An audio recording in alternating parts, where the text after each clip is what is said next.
Project Change Control, a 1-minute manager summary.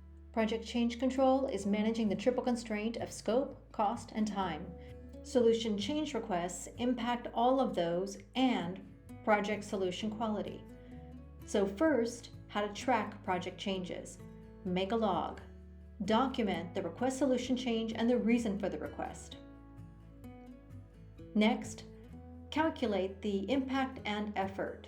That's not just staff effort, but the effort to manage the data and other related changes.